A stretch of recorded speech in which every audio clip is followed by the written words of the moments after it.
তাহলে এইসব হচ্ছে? আমি তো ভেবেছিলাম আমি ওর সবকিছু, অথচ অন্য কারোর সাথে এভাবে লুকিয়ে লুকিয়ে প্রেম। এই তুমি আমার মোবাইল ধরছো কেন? আমি সব দেখে ফেলছি। তুমি রাতের পর রাত ওই মেয়ের সাথে কথা বলছো, গোপনে গোপনে দেখা করছো, আমার সাথে চিট করছো তুমি। আল্লাহ, তুমি এগুলো কি ভাবতেছো?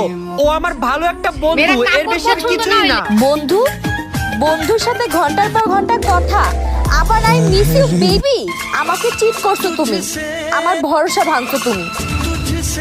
কিন্তু একটা কথা, তুমি দেখো রাকিব, আকাশ সবসময় আমার আমাকে প্রতিশোধ ভালোবাসবে। নিবে, অবশ্যই নিবে।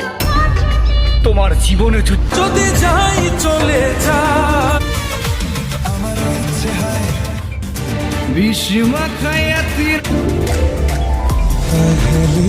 It's me, oh, so mommy.